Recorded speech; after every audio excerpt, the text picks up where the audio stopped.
it's not recording it, is it? 1 second. I lied. Oh, okay. Welcome everybody to the Virtual Coffee for Students. We are recording this, so please don't do anything you don't want your babies or your mama to see. We say that every week. And every week it usually gets at least one chuckle and one recognition of folks who are thinking of images right now in their head. So we are starting today. We have the privilege of having Beth Belcher and Kristen Singleton here. And they are both academic services team leaders at Troy University. And they have a combined experience here at Troy from over 13 years. So they're really going to give you the tips that you need to succeed today from start to finish. Everything from how to access an advisor inside your Canvas class itself to time management tips. And today we're going to look at things like the mobile app, the university website, and just some top strategies that you can use to navigate the registration process, prepare for the term, and succeed in your online class. So Beth and Kristen, we are super excited to have you here today. You guys are the best of the best, and I'm going to let you take it away from here. All right, thank you, Dr. Waldner. I'm going to share my screen. This is Beth Belcher speaking. And can everybody see my PowerPoint? Mm-hmm. Okay. As Dr. Waldner said, we're from Troy Online, so a lot of the information we have is based on our experience with online students. However, most of it can be used whether you're on campus or online. A little bit about me. I earned my master's degree in management with the Sorrell College of Business at Troy University. I also have a teaching degree from Auburn University, and I taught for 3 years and decided that was not for me. And through job changes, I ended up here at Troy and love it. I've been here for about 8 years, doing a variety of things such as advising admissions, and I'm now a team leader. I was a trainer for a little while, so here we are. And then we've got Kristen. Kristen, I'll let you talk about yourself. Hi, I'm Kristen Singleton, and I have also been with Troy University for 8 years. For 5 of those years, I've been a team leader, but still been doing advising all along. I've also just Beth already had completed it, but I've just completed my master's in management. I'll actually graduate next month. I've completed the coursework, just waiting to walk. And I also got my bachelor's in business administration from Troy in 2001.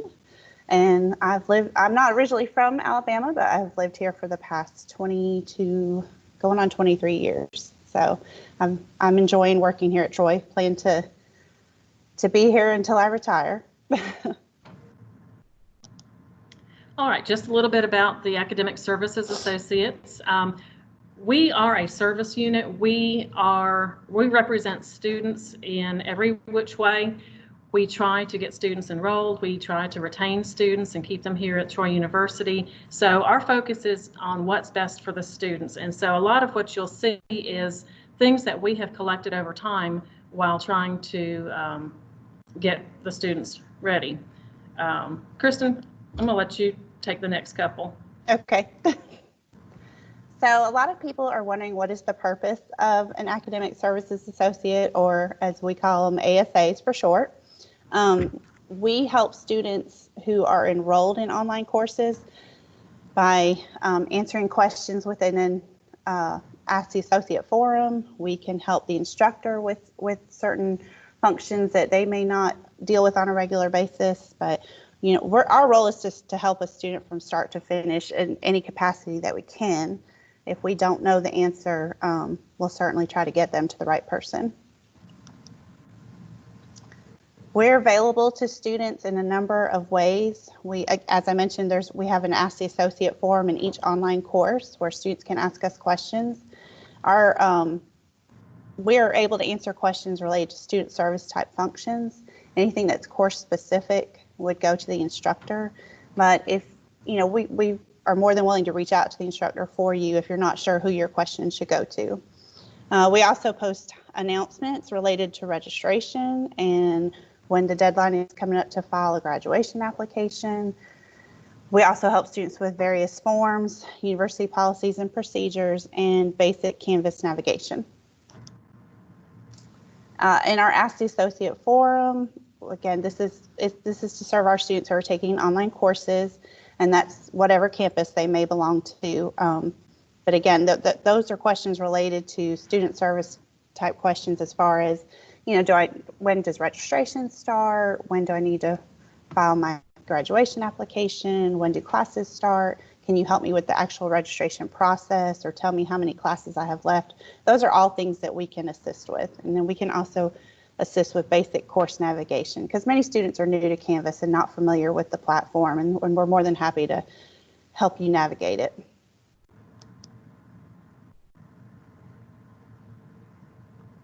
This is just an example of one of the questions we've had in our forum. How do I know what classes I can sign up for, and how will I sign up? Usually if there's anything that's specific to the student or more lengthy, we will email the student directly, and we'll answer them in the form, letting them know that we're going to send them an email with the information they've requested. However, it is good for them to ask these questions in the forum, because some other students may be wondering the same things. And so, they're looking for that feedback as well. So if it's something that's more general as far as how to file for graduation, we'll post that information. And anything that's more specific to their student account, we'll let them know that we're going to email them individually. Okay, so our next topic is going to be the My Troy homepage. A lot of students are admitted and then they jump right into Canvas, and they don't realize we have some resources all consolidated on a homepage. And on this homepage, you have the system notice, tells there's an alert that the Pensacola phone and the internet's down. This is through the SOS, which I'll show you in just a minute. It has all of these different topics up here. Students, you can click on that to get to what you need to access. If you have questions about programs or divisions, and if you're an online student, there's a separate section that has even more information for online in particular. And each of these has links to information students may need to know about, like if you're trying to get some information about the COVID CARES Act or the COVID-19, what's going on here at the university. So if you click on the students menu, you can see all the different topics that you could click on to get more information. Things like records, forms, financial aid. So just know that that is there on the bar in mytroy.edu. This is also a little bit further down. You can click on Troy University students. You can go to your help desk, go directly to your email account. You can go to your Troy University self-service. You can even click on the chat to get some information if there's a live chat active that day. Further down, you've got the Troy University libraries where you can contact Jay or one of his associates. Trojan Web Express, the mobile app we'll go over a little bit later, direct link to Canvas, your Trojan Pass. So as you can see, there is so much on this one page. You don't have to bookmark a bunch of things, and you don't have to go looking for them if you have mytroy.edu as your home page. And so this is the Troy Online one, and this is the one I'm most familiar with because we do work with the online students. So you would click on the online students to get to the next page, and it brings up a menu here. Tells you a little bit about some student resources, and it gives you some information. I'm a new student. Where do I start? Who can assist me with registration? What is an ASA? How do I get help with Canvas? I have a proctored exam. Now what? What if I need tutoring assistant? These are all very common questions that new students have, and the resources are here if you know where to find them. And looking at the Troy Online menu, you've got the home menu, and you've got the About Us, you've got the Contact Us, the Why Troy Online. And so what I did is I just did a screenshot of some of the different topics under each one. So getting started as a new student, here's your schedule of classes, a link to financial aid, how to order textbooks. Well, if you have questions about Canvas, you've got your Canvas guides, you've got your Canvas community and others. Academics, if you need the academic calendar or you want to see what's in the catalog. Online forums, student resources, a link to the library, and this goes directly to the Troy Online library. The help directory, the mobile app, there's just so much information here. You just need to know where the links are. And then the help desk. If you go to the help desk, it uses your same login as your Canvas does, and that would be your Trojan Pass. So I typed in how to drop a class. I just wanted to see what kind of answers you would get. And what came up for dropping a course, this is the other option. When you click on the search knowledge base, it brings up this search. So either this one, search for answers directly on the main page, or in the knowledge base, you can search how to drop a course. And it comes up with, how do I drop or withdraw from a class? What happens if I drop from a course? You can see it's got tagged financial aid, that might be important, or student services. Will I get a refund for a dropped class? So these are all things that are already housed in the knowledge base at the help desk. And then Kristen's going to talk a little bit about the drop withdrawal process. So we always have a lot of questions every term about our drop deadlines and how does that work as far as if a student wants to drop all classes or if they only want to drop, if they're in multiple classes and they only want to drop one or two of those, what's the process? Sometimes they have difficulty finding it on the webpage, and we're more than happy to help guide you through that. We do want to make sure that students are aware that we do have financial deadlines in place. That is, of course, very important to know. But the deadline to drop classes or withdraw from a term with 100% refund of the tuition due is always 1 week after classes start. So for anybody taking online courses or courses through all of the other campuses besides Troy main campus, we are on 9-week terms. So it's a semester's worth of work within a 9-week time frame. So things can move pretty quickly, which includes the deadlines for getting out of classes. So we just want to be sure students are aware of that, especially when they're first starting out. So it's always a good idea to be aware of those deadlines. 2 weeks after classes start, we will still give a 50% refund of the tuition due. After that deadline, there's still an opportunity to drop classes if needed, but there's no more eligibility for refunds. And then there are, of course, people that have extenuating circumstances, and we'll certainly help with that if that's the case. But we just do encourage you to be aware of those deadlines because it's so important as far as getting out of class to make sure that you incur no academic penalty, but also that you don't incur any financial penalty. So one thing we like to mention is that our website will direct you to the registrar's office if you're trying to drop all of your classes. But in actuality, what you need to do is fill out a withdrawal form. And of course, the registrar's office can tell you this, but we'd like to go ahead and tell you just because it makes it so much easier if the student knows, what they need to do, especially if they're approaching one of those deadlines. Many students will go into student planning and try to drop their courses, and it will allow them to drop all but that last course, and it'll direct them to the registrar's office. But what you'll actually need to do is submit a withdrawal form, which will be routed to the records office and processed to take you out of classes. Some students are concerned because they're afraid that this will withdraw them from Troy University, but it does not. It only withdraws you from the current term. We also wanted to mention that when you're adjusting your schedule during our free drop ad period, currently registration is going on for term 1, which starts in August.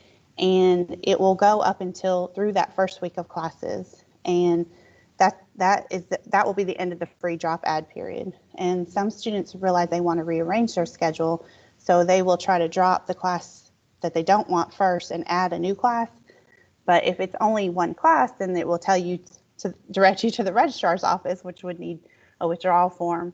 To avoid that, the best thing to do is to add the class that you want to take instead, and then go back and take off the unwanted class. So you'll actually add first and then drop to get your schedule rearranged. Again, if you're not dropping all of your classes for the term, then we will direct you to student planning. We do get phone calls or emails from students asking them if we can drop them from their classes. We're not allowed to do that. We have to ask you to do that yourself. But we'll be glad to direct you and guide you through that process on how to do it, which is through our student planning module. That's where you will plan classes, register for classes, and it's also where you can drop classes or add and then drop if you're trying to adjust your schedule. You can also change sections there, like in that second picture, you decide you wanted to take a different instructor. You can make those adjustments there as long as they're all done within the free drop add period. We also like to caution our new students that are applying for financial aid that if you don't qualify for financial aid, please be aware that this does not automatically remove you from courses. I have heard that there are some universities that if a student doesn't get financial aid, they get taken out of their courses. Troy University does not operate in that capacity. So if you are registered and then find out that you're not going to qualify for financial aid in time for that term, you will need to be sure to either submit a withdrawal form or at least reach out to your ASA about how to get out of your courses, because if you don't, you will remain registered for them, meaning you will owe for the classes and meaning that you would get grades in the classes. And we certainly don't want that to happen to anybody where they didn't know they were in there and then that affects them long term.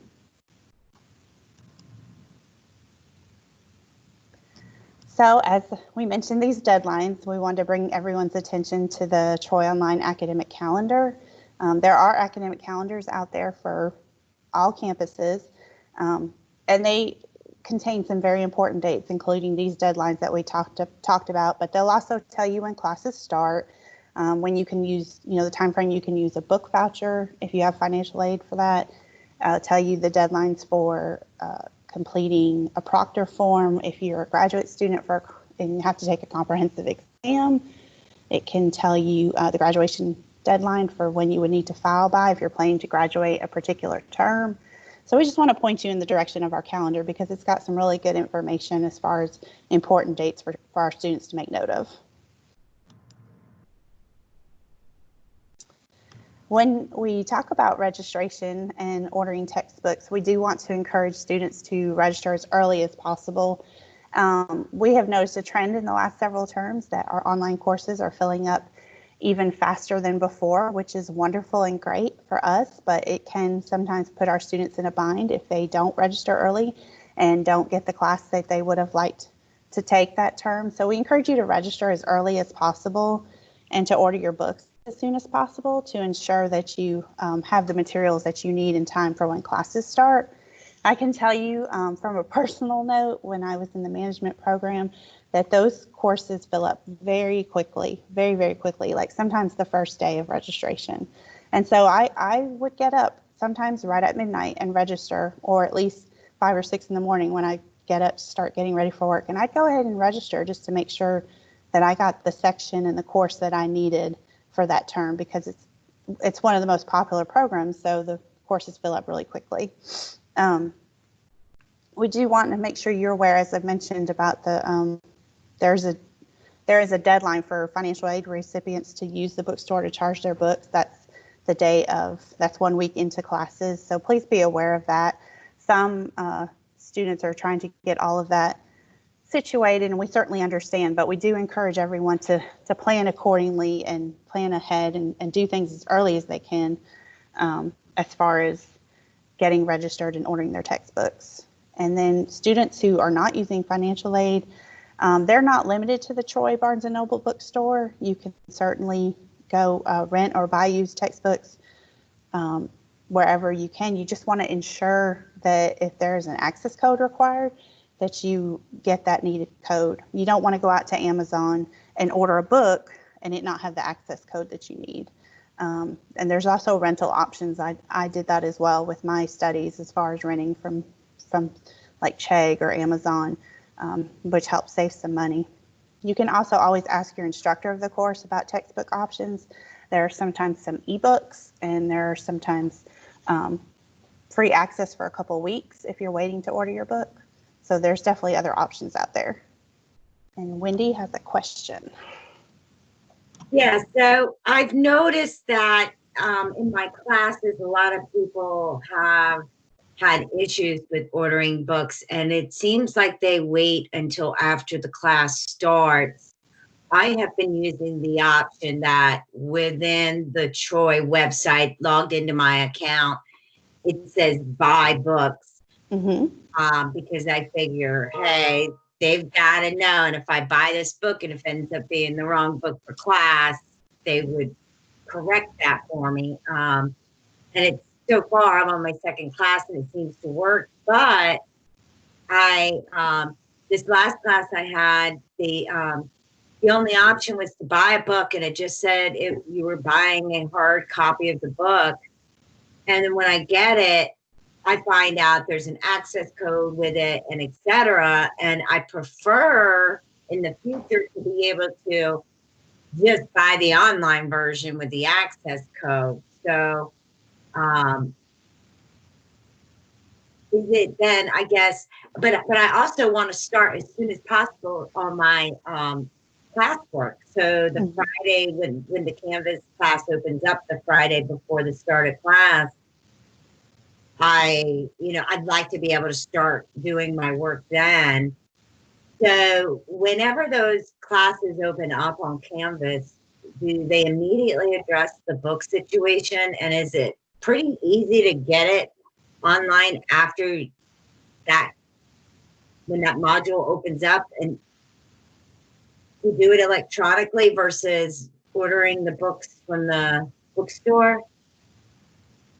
Because like the only offer I got for the bookstore was a hard copy. Mm-hmm. It did come with the access code, but I really don't want the hard copy. Right. Yeah, sometimes there are some limitations from our bookstore as far as there may not be an ebook available, or there may be only rental available. I have seen that as well. But now I don't know if you're asking if there's other ways to find out what book you need. Are you asking that besides going into Canvas? I think besides either waiting for the class to open up, right, or clicking.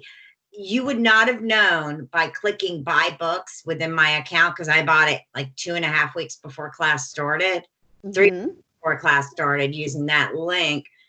You would not have been able to tell by clicking that link what was truly required for that class. Right. It just said a hard book. And if I had done, okay, I'm going to buy the hard book, but not from Troy University, I would have missed what was actually needed. Right. Yeah, I believe there is a link, like you said, in Trojan Web Express, where once you're registered, it will direct you to the bookstore, and you should be able to put in the information of the classes you're registered for, and it'll be on our Barnes and Noble site, but it will direct you to what books and materials are needed, and it's very good about listing out if an access code is required. We always recommend to students that if they're going to use an alternate site to order from, just to be sure that they match up the ISBN numbers. That's what I did in some of my last courses. I went through Barnes & Noble to see what book was required, but then I was able to find the book out on Chegg and rent the book, as long as I made sure I had the correct version and I matched up the ISBN numbers. And fortunately, I was able to save some money that way. But there is a way to see what books are needed, what books are required prior to the course opening that Thursday afternoon or Friday before classes start. Yeah, but that's the way I do it, but it didn't tell me it didn't say I needed an access code. Okay. I guess that's not always a given, and probably the way you're going to know for sure is when the class opens up. Yes, sometimes you can also always reach out to your instructor through email prior to classes starting to confirm what materials are required. If they don't have that information available yet, that's an option as well, or something we're glad to help reach out on students' behalf to see if we can find out. I know this last term there was some issues because of the pandemic situation. It caused some issues with our bookstore. But normally I believe that there's, correct me if I'm wrong, Beth, but normally I think that there's, by a certain time frame that the instructor is asked to provide that information for the class. I believe so. I think term 1, the instructors are working with the bookstore now to finalize textbooks for the start of the new academic year. And the bookstore said they will not have those posted to their website until I think July the 20th. So right now there is a delay on the term 1 registration and getting the textbooks. But if you know which instructor is teaching, you could email that instructor and ask them if they know what textbooks or materials you'll need for the fall. Yeah, I would have done that, but unfortunately, they didn't assign a staff member to my class. I found out when the class opened up who my professor was. So. Yeah. Okay. Well, that is certainly something you could always reach out to your ASA about, or any ASA. We're more than happy to reach out on your behalf, because even if there's not an instructor listed, we can reach out to the department and see if we're able to get that information for you, and that way it can be shared with other students as well. Yeah. All right. Thank you. You're welcome. So now we're going to talk about the ACCUPLACER placement exam. This is for undergraduate students, and Chelina that joined us, I don't know if you are brand new starting out or if you have any prior college credit, but just so that you're aware that all of our undergraduate degrees require a general studies math and a general studies English course to be taken, but our students are not able to jump right into those classes. They have to place into those classes. Now, if you are a recent high school graduate and you have a valid ACT score that's within the last 3 years, we can certainly use that for placement. But if not, that's okay. We do have an ACCUPLACER exam that we offer. That's what Troy uses, and it's I believe you can go to the Troy site to take any Troy site to take it. I know we have it here in Troy for sure, at the campus and at University Park.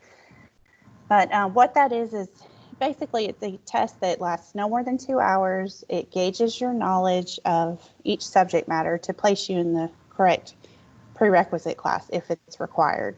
Now, it's certainly possible to place into the general studies math or English course, but this way we know if you're ready for those classes or if we need some of the prerequisite classes.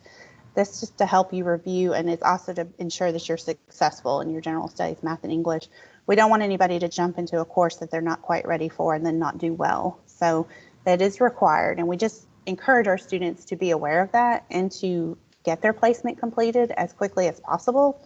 A lot of our students like to put some of those classes off until the end, and I certainly understand math is not usually fun for a lot of people, although my son enjoys it, so I'm glad about that.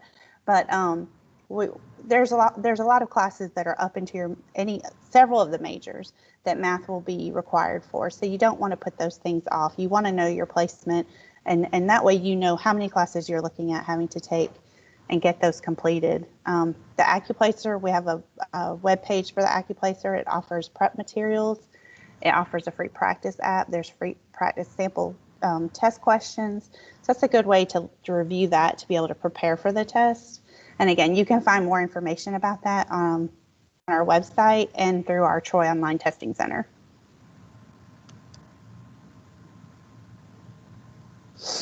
All right, this is Beth. I'm going to talk a little bit about time management tips for college students. And to maximize your time, especially if you're a working adult and taking online classes, have a family, you need to maximize your time wisely. So start by reading the syllabus, find out what's expected of you in the course, and find out what the timeline is. Make a calendar of your deadlines so that you know that you have something due in 2 days, or it's due by Friday, as this graphic shows you. Log in each week and see what the instructor has outlined for you. Determine how you're going to accomplish all that by the deadline, and preferably ahead of time, because if you are one of those procrastinators who waits to the end to do your work, you may find out that an emergency comes up and you don't really have the time that you thought you did. So working ahead, being organized, setting time limits for tasks, those are some good tips for being successful in college. And I just typed a search in my browser for time management for online learning, and I found so many graphics using the images in the Google search. And like this graphic here, find out what is expected from you in the course. Self-pace. Convince yourself you can do it all. Create little deadlines. Prioritize. Learn to say no.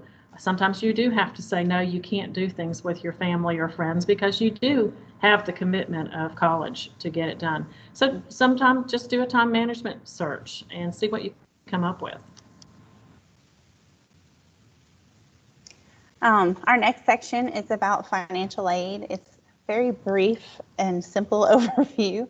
Our office is limited in our access to your file as far as your financial aid is concerned, but we can certainly assist you or reach out on your behalf to help if you're having questions or concerns about financial aid. The most important thing to tell you is that to remind students is that a new FAFSA has to be completed each academic year. That's a free application for federal student aid. So anybody planning to attend the 2020-2021 school year needs to go ahead and fill out a FAFSA for the 2021 school year. Anybody that was taking classes this past year has completed one for the 2019-2020 school year. One thing that some students don't always realize is say they're just starting out, just say they just started term 5, which began in May, and they want to get financial aid, they would need to make sure that they filled out a FAFSA for the 2019-2020 school year because term 5 is included in that school year. Then they would need to go ahead and do another one for the 2020-2021 school year so that they can see if they're eligible for aid for the next school year. You just want to make sure that you're prepared to provide the required documentation. There's tax transcripts that are asked for. There's loan counseling forms. It can be a lot, but of course you certainly want to ensure that you get it all done and get it done timely, so that you're prepared and you'll know if you have the funds in the upcoming term.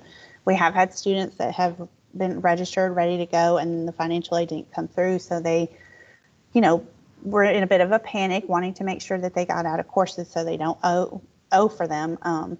So our best suggestion again is just planning ahead and being prepared to provide what you need to get all that in place before the term starts. I'm going to give you a very quick but hopefully thorough overview of Canvas. I work in a course after in the evenings, and I've noticed a lot of students don't really understand Canvas navigation. So I just wanted to go over this briefly with you. So looking at your home page, you've got some classes. I'm not sure if you knew that you could change the colors. You can pick a color that you like. I've got purple here for a couple of classes, and I've got some orange for some other classes. And I've nicknamed the classes. You can see the Troy Online -Art 1133 XTID. Well, that's not very descriptive. I changed it to 20T5 for this term. It's Art 1133D because it's section XTID, and the instructor is Berwager. So that helps me find this class a lot easier. My dashboard actually has, I think, 48 classes because as an ASA, I help out with all these different classes, so I have to keep track of them. But just if you'd like to, you can rename and change colors of your classes. Also, on here, you'll see there are announcements as indicated by a bullhorn. I've got 2 announcements I need to read. You can see there's discussions. It looks like little conversations, and there might be 3 in that particular class that I have not read yet. Assignments looks like a piece of paper with a pencil, and then files, of course, looks like a file folder. Those are all different icons you can see on your home page, showing you that the course that you're in has some things that you have not looked at yet. So if you see a bullhorn with some badges that you need to check, you know that there's a couple of things waiting for you to look at. Once you go into the class, I want to just go over some stuff. Okay, I've got the home page here. It shows at the top recent announcements. The instructors can change how they want this to look. You may see only the most recent announcement, or you may see several announcements, but know that I have not read them because there's a red dot next to each of those. Over on the far right, I can view the course calendar, which would show me upcoming activities, assignments, make sure I'm on track for that particular class. I also have a to-do list, and it shows me that there are some, let's see, the conversations show that's a discussion board. Looks like a spaceship shows that there's an activity that I need to complete. And down at the bottom are some bullhorns, which show that there are some announcements I have not read. Once I complete them, I can just click the X and they will disappear.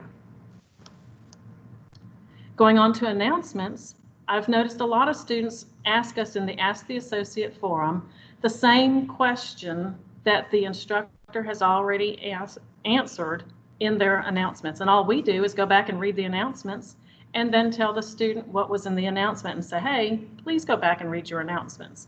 So the announcements is a very important section of the course. The syllabus, that should be the first thing you look at when you enter a class, because you need to know what the instructor expects of you. So in this particular class, this is classical mythology. It just tells the instructor's information and how to reach him. That's important, because if I can't reach him through the Ask the Instructor, I may need to email him directly, and it gives me his phone number at his office and his email address. Further down in this particular syllabus, it tells me exactly which textbooks are required, and it does have the ISBN number, and it tells me it's the hard copy paper edition. It says he recommends not using the electronic edition. So there's some information here that's very important when selecting this. I might be able to go find that hard copy at half.com and get it for just, a few dollars. Also in this syllabus was a method of evaluation for this class. That's always important to know what the instructor is going to evaluate you based on for the class. And then at the bottom of every syllabus is a course summary that is pulled in from Canvas. They have blue letters and numbers. When you click on them, these are live links to the actual assignment. And I've noticed a lot of students rely on this, and they will click on exercise 1 and do it. They'll click on exercise 2 and do it. Click on introductions and do it. The problem is you're missing out on all the extra information and resources that your instructor has provided to you. So don't go to the course summary to do your work. You need to go to modules. Most of the time in modules is where all of your information is going to be. So looking at week 2 here, there is a discussion board, and then there are 2 links, the closer look to Palette of Narmer and closer look to Bull Leaping Fresco. This is an art class here. And then there's also a writing assignment, and then there's a My Arts Lab study plan and course content. The only thing that would show up on your syllabus is probably the discussion board and the writing assignment. You would miss out on all the extra that the instructor has provided in this class by not going through the modules and working through week 1, then week 2, and week 3, and so on. In the discussions, all courses should have an Ask the Instructor, an Ask the Associate, and a Student Lounge. A few courses might have some variances in those, but that's a pretty standard build of a Canvas course, and then the instructor will go in and modify it to fit their needs. Sometimes they will not monitor the Ask the Instructor and will delete that from their course. But we always put an Ask the Associate forum in, so we should be available to answer your questions 8 to 5 Central Time. Student Lounge is usually an area for students to communicate with each other. It's sort of like a place to hang out and ask questions and chat with each other, talk about issues in the course or about Troy, or just, hey, you want to reach out to somebody. And then the rest of them are just going to be assignments from the course. Grades, I'm not sure if y'all know this. If you go to grades and there are blanks underneath the score, you can type in grades. If you think, hey, 75 points on test 1, what happens if I get a 60 out of 75? And then maybe test 2, maybe I'll get a 70 out of 75. Some hypothetical. What do you think you can actually accomplish? So when you go to the next page, I've entered some sample numbers, and you'll see on the upper right that if I could achieve these scores as I anticipate, I could have a 92 in this course. These are hypothetical grades. You can put in grades up until your final exam so that you can see what do you really have to make on your final exam to get that A or B. And then below that, it says revert to actual score. Once you click that, it takes out all your sample grades and puts it back to what your real grade is.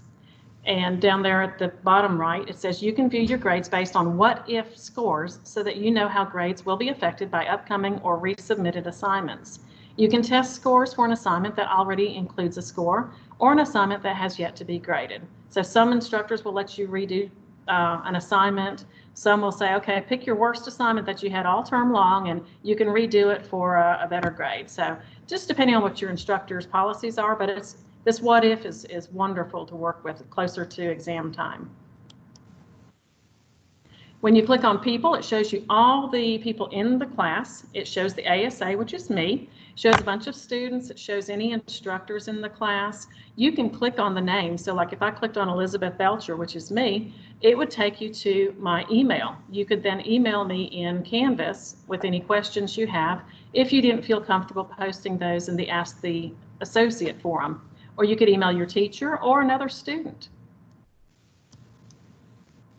And that brings up another issue, is the Canvas inbox. A lot of students don't realize it's there. This inbox is tied to all of your Canvas courses. So if you communicate with your instructor or your instructor communicates with you through Canvas, your communications will be in the inbox. And when you do the little drop down next to the word inbox, it brings up your unread emails, your sent items that you may have contacted an instructor or another student. So just know that this Canvas inbox, and mine's already cleared out, but it would have like a 1 or 2 for any unread messages in that inbox. And back to study tips. I probably should have had this with the other batch, but anyway, some specific activities you can do to be successful in college is looking up vocabulary, keeping note cards, looking at the glossary in the back of your textbook. Know your vocabulary. That's very important to understanding your topics. If the publisher has lists in their content, lists are very important. You know, what came first? What order did it happen? How many were there? So lists are important to pay attention to. Publishers love diagrams. That helps explain the whole concept. So studying the diagrams, making sure you understand them is very important so that when you get those multiple choice questions, you understand how the process was or what led to what. So diagrams and lists are really important. If your textbook has any questions throughout the text, whether it's at the end of each section or at the end of the chapter, those are important. Can you read those questions? Can you answer them? If you can't, then you don't have a good grasp on the information, and you probably need to go back and review. And then modules in Canvas, again, check to see what resources the instructor has provided. A lot of times they will put PowerPoints in there. They may have put an outline. They may have put supplemental reading material that they felt was important. So see what your instructor has provided for you to learn more about the concept. And then this is something sort of outside of college, but Quizlet.com or any other third party, Quizlet.com, if you go there, you can often search for your topic, and other people will have already made quizzes that you can take just to sort of quiz yourself, to test yourself on those topics. It may even be from the same class that you're in if it's been established for quite a while. Or you can create your own vocabulary, test yourself, see how you do. So those are just some ideas. And when I went to Google and I clicked on images, as you can see here, I typed in study tips for online students.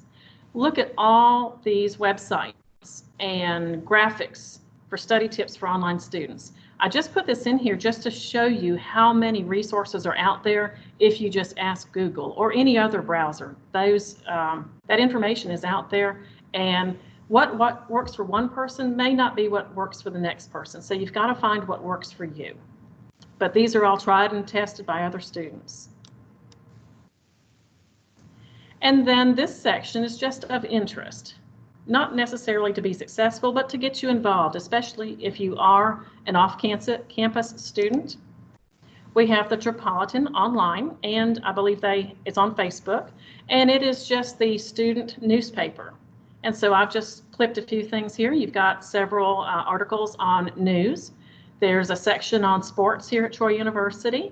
And then you've got student opinions. And there were several other sections that I didn't clip screenshots of. But just to show you, this Tripolitan will help you feel involved in Troy University and learn more about the students, the culture, and what's going on here at Troy University.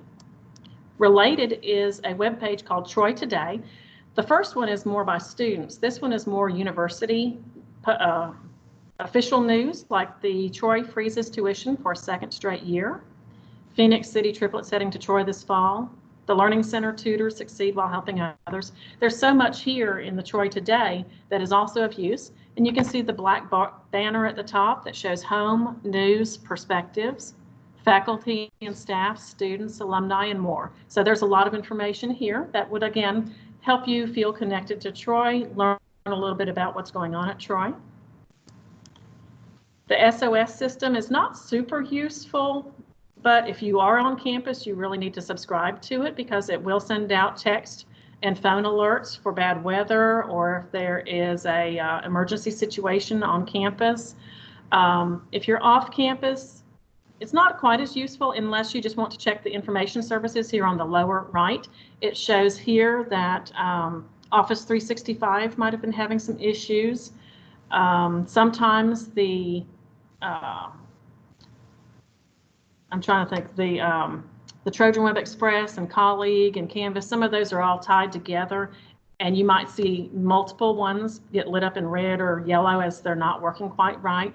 And so that would explain why maybe you couldn't register that day or you couldn't submit a form because some of the systems were down that particular day. Or here, Pensacola phone and internet down. So if you were trying to contact the Pensacola campus, this explains why you could not get through that particular day.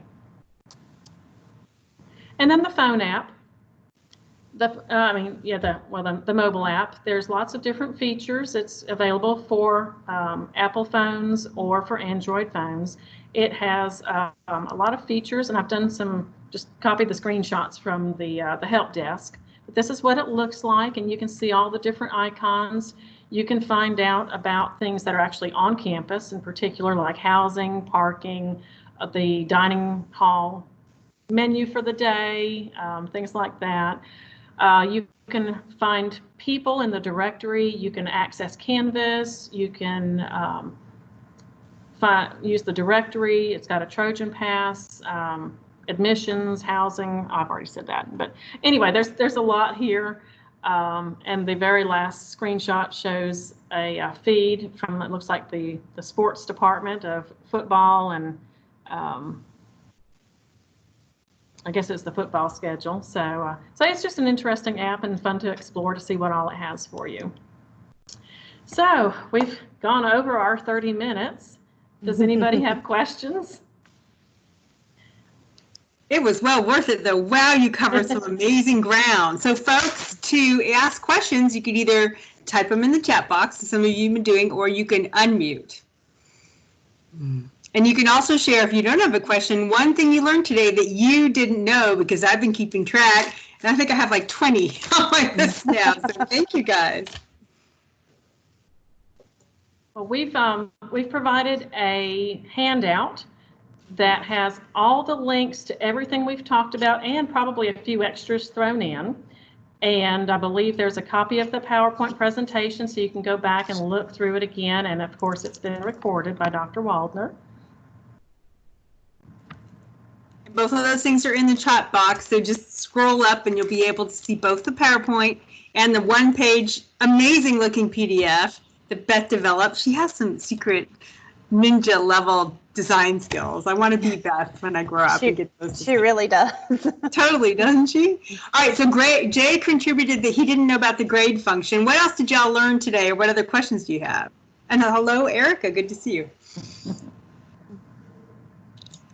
I have a question. How do you guys talk to students when they say they're ready to quit? And I mean, I say this because as an advisor, I've had this situation. And so, like, what kind of advice do you give them, I guess, is my question. That's a good question. A lot of times you just have to find out why they're not happy. The biggest reason we hear is that it's the instructor or the course is just not interesting, or they can't reach the instructor and they're just not getting the help they need. So I feel like a lot of it goes back to the instructors, and I know that the university is really working on those.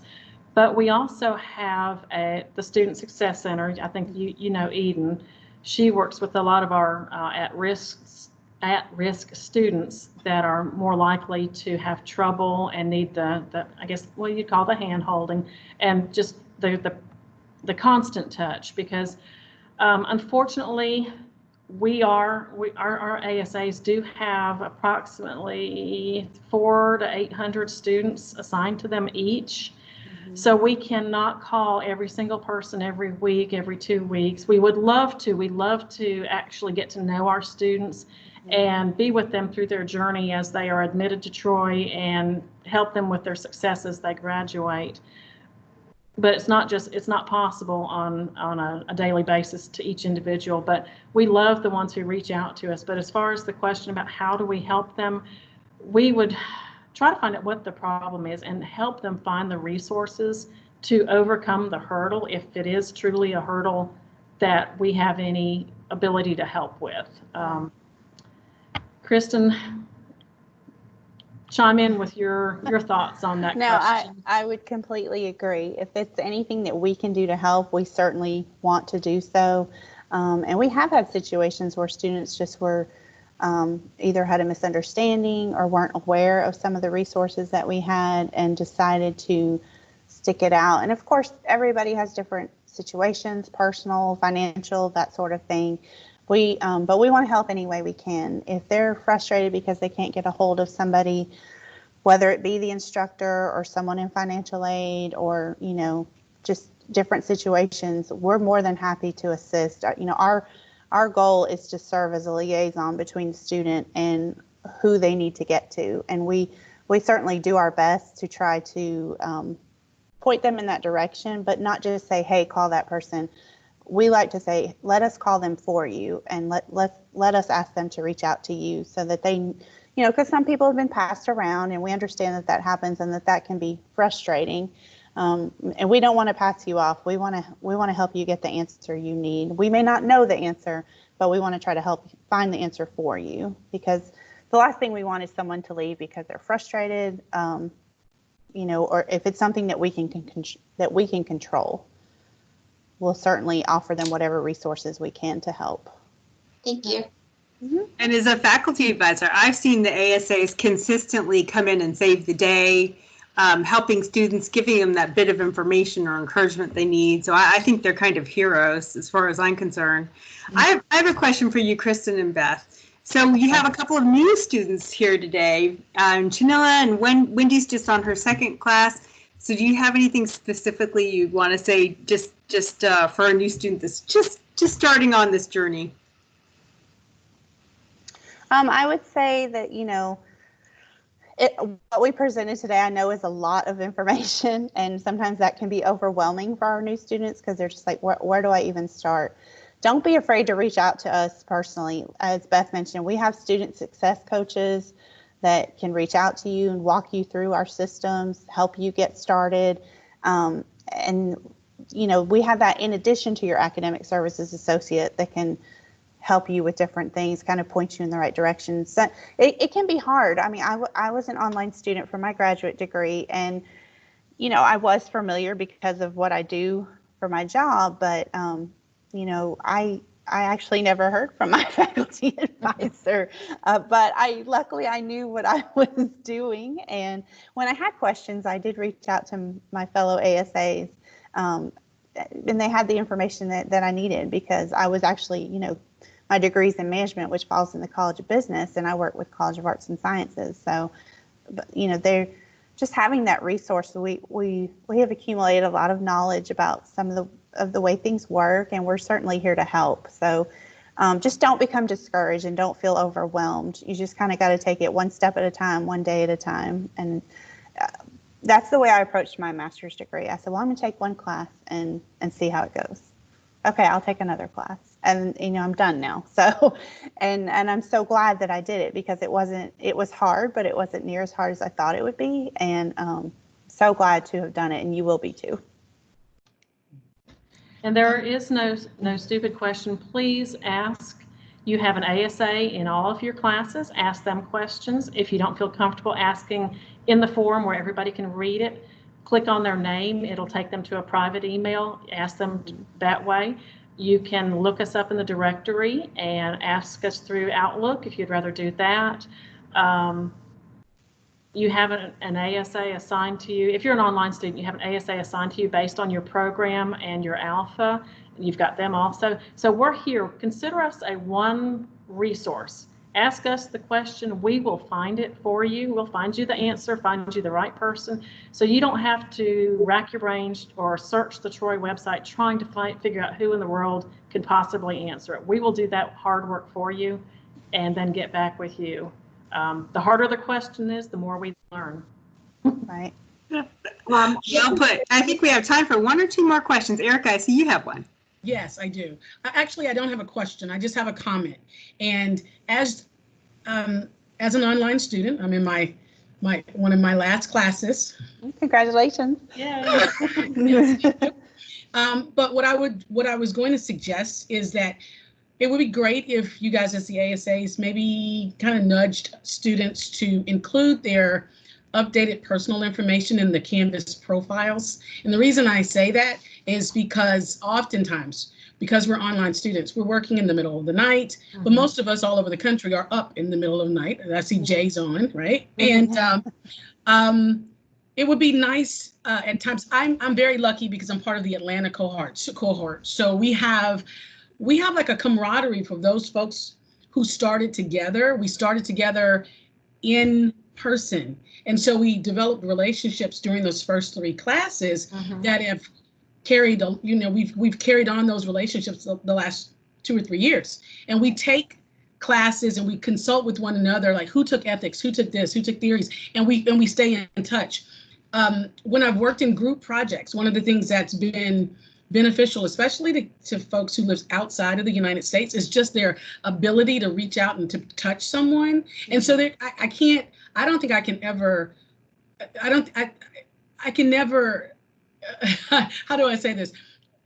The idea of working and knowing, working in a collaborative way and knowing fellow students has been really beneficial for me. And I know for all the people that are in the program, we all started together. There were 8 of us that started together. I think there's 6 of us still that remain.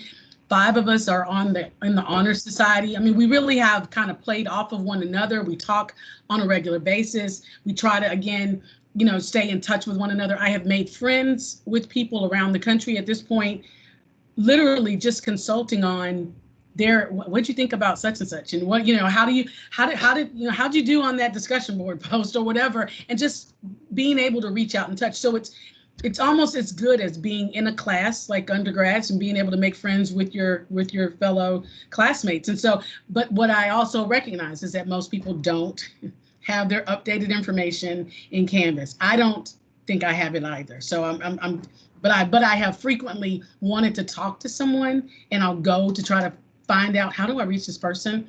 And I don't have their email address. I have nothing. So it's been it's difficult, but so that's a suggestion that might be a way to really, especially for new students, to get them really comfortable with the idea of classes, the idea of getting to know like, just because we're distance learners doesn't mean we have to be distant, if that makes any sense. Right. So I just wanted to mention that because it's been beneficial to me. I think that's a good idea. Maybe once a year we can ask everybody to update their profiles. Yeah, definitely.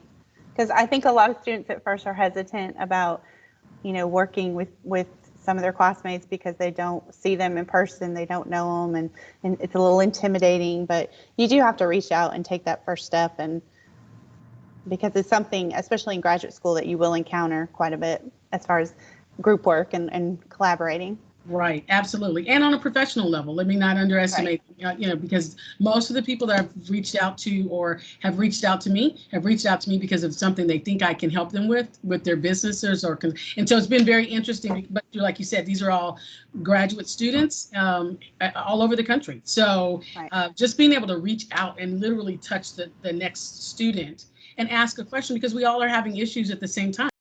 Difficult. If it seems difficult and it's not the instructions are not understandable to you, they probably aren't to me either. Right. So just to be able to talk it through really works for, I would say, everybody that I've met in the program. So. Yep, and that's an excellent way to network with your online students. The online students often take it for granted, but it's equally, if not more important, and it becomes easier over time to do that, especially if they have an updated profile. I see Wendy has her hand up. Wendy, you get to ask the final question if you'd like. Do you still want to ask it? Yeah. What are the library help hours?